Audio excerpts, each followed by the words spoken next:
Hello नमस्कार प्यारे विद्यार्थियों, प्रव्या एकेडमी में आप सभी का दिल खोल के स्वागत है।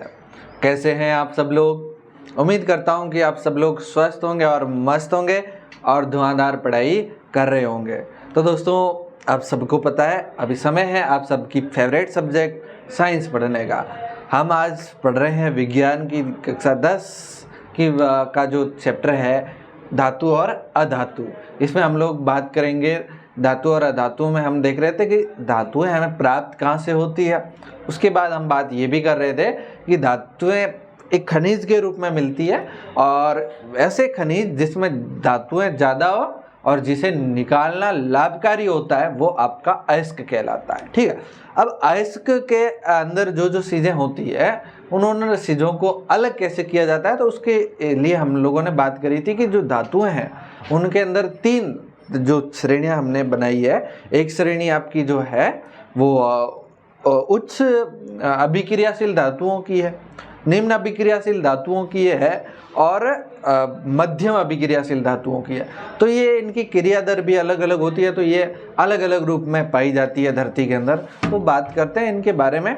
तो देखिएगा, सबसे पहले अपन बात करते हैं अयस्कों का समृद्धीकरण। अयस्कों का समृद्धीकरण देखो क्या है, कुछ नहीं है। अयस्क आपको मिला है, उस अयस्क से धातु को अलग करना है। निष्कर्षण या समृद्धीकरण जो हम बात कर रहे थे वो वही कहानी है। देखो, तो आप एक बात बताओ मेरे को, ये अयस्क है तो अयस्क से हमको क्या मिलेगा? अयस्क का मतलब क्या है? ऐसा खनिज हो जिसके अंदर क्या हो, धातुएं ज्यादा हो। क्या हो भैया? धातुएं ज्यादा हो। मान लो ये एक खनिज है, ये एक क्या है? खनिज है। ये एक खनिज है और इसके अंदर मान लो यहाँ पर क्या है? धातु है। ये धातु है और ये धातु है।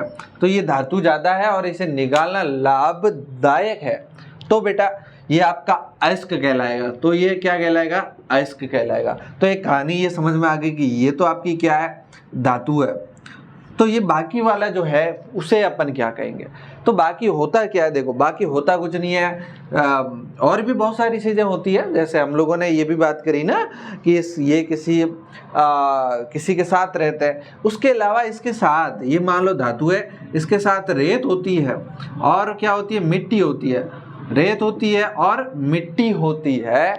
तो रेत और ये मिट्टी जो होती है ना, इसे हम पता है क्या कहते हैं? इसे हम कहते हैं गैंग। क्या कहते हैं भैया? गैंग कहते हैं। इसे हम क्या कहते हैं?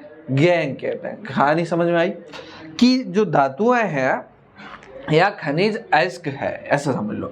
ये खनिज अयस्क है। अयस्कों में क्या होती है? रेत और मिट्टी जैसी अशुद्धियां, इसे कहते हैं जैसी अशुद्धियां कह सकते हैं।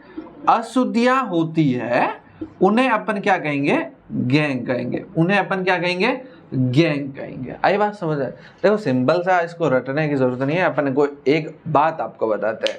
एक बात ये है कि आप देखो भाई, आपके घर में जो नरेगा है, हमारे वहां पर नरेगा मतलब समझ रहे हो?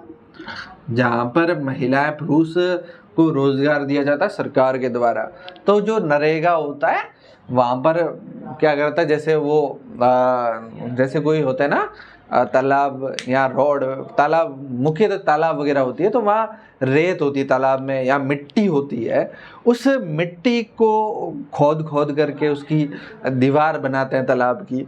तो वो ऐसे रेत को खोद कर या मिट्टी को खोद करके दीवार बनाते हैं, ऐसा काम करते हैं। और वो नरेगा वाले होते हैं, उसे हमारे वहाँ पर गैंग कहा जाता है। शायद हो सकता है आपके वहाँ पर भी गैंग कहा जाता हो।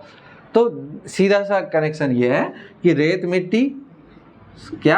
गैंग। रेत मिट्टी क्या? आपकी गैंग। आई बात समझ में? चलो भाई, इस गैंग को जो है हटाना है, या इस और भी बहुत सारी चीज़ें हैं, इनको हटाना है।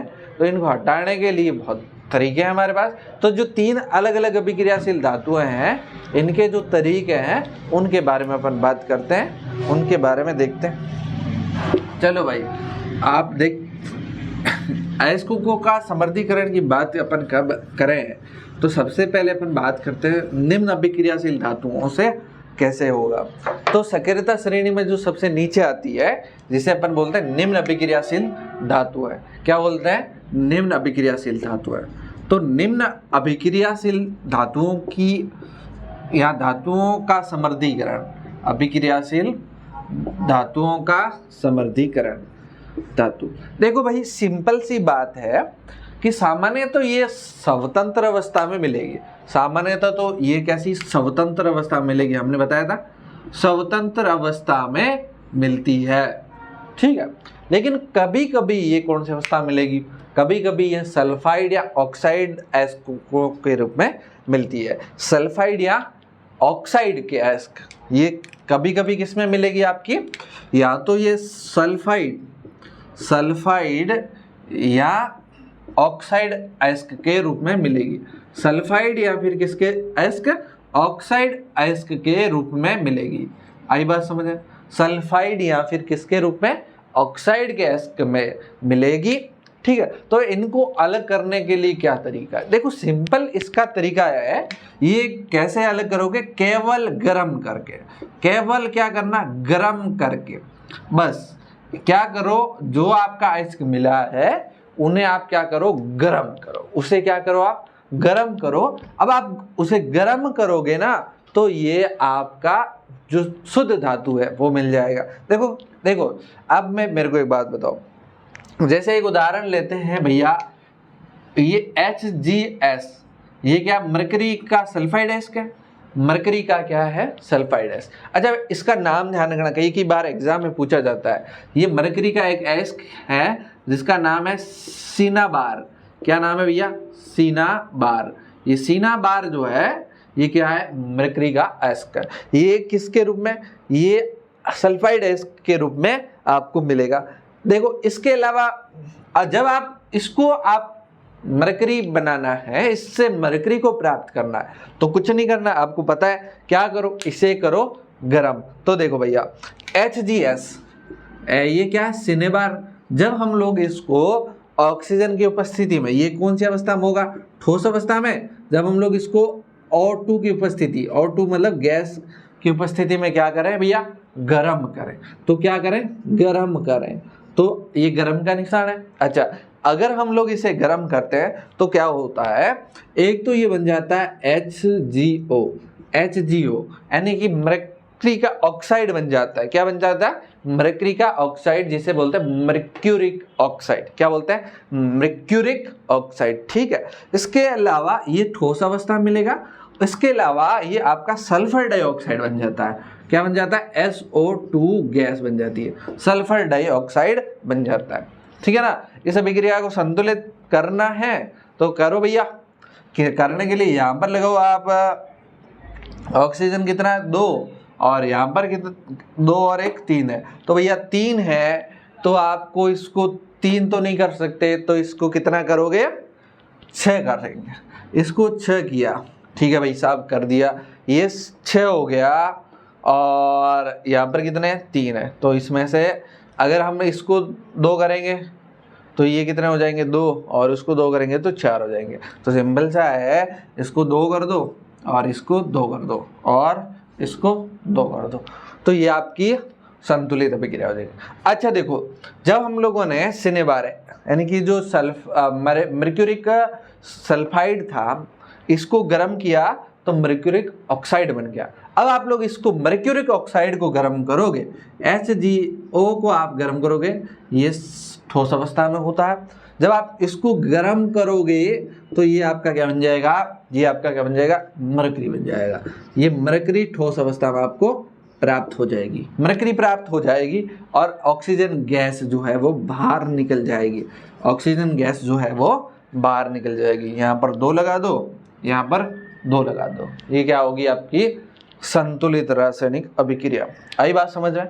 सल्फाइड निम्न अभिक्रियाशील जो धातुएं हैं, निम्न अभिक्रियाशील धातुओं को कुछ भी नहीं करना होता है, इन लोगों को सामान्य तो सिंपल सा आप गर्म करो, तो गर्म करोगे तो ये ऑक्साइड में कन्वर्ट होगी और सल्फर डाइऑक्साइड गैस बनेगी।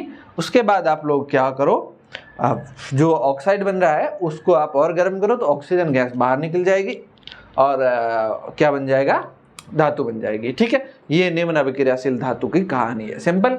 चलिए भाई, और अगली क्लास में अपन पढ़ेंगे उच्च मध्यम अभिक्रियाशील धातुओं की कहानी तो आपको पता है, मध्यम अभिक्रियाशील दो रूपों में पाई जाती है, या तो कार्बोनेट है इसके रूप में या सल्फाइड है इसके रूप में। तो दोनों को कैसे कैसे अपन अलग करते हैं इसके बारे में अपन नेक्स्ट क्लास में पढ़ेंगे।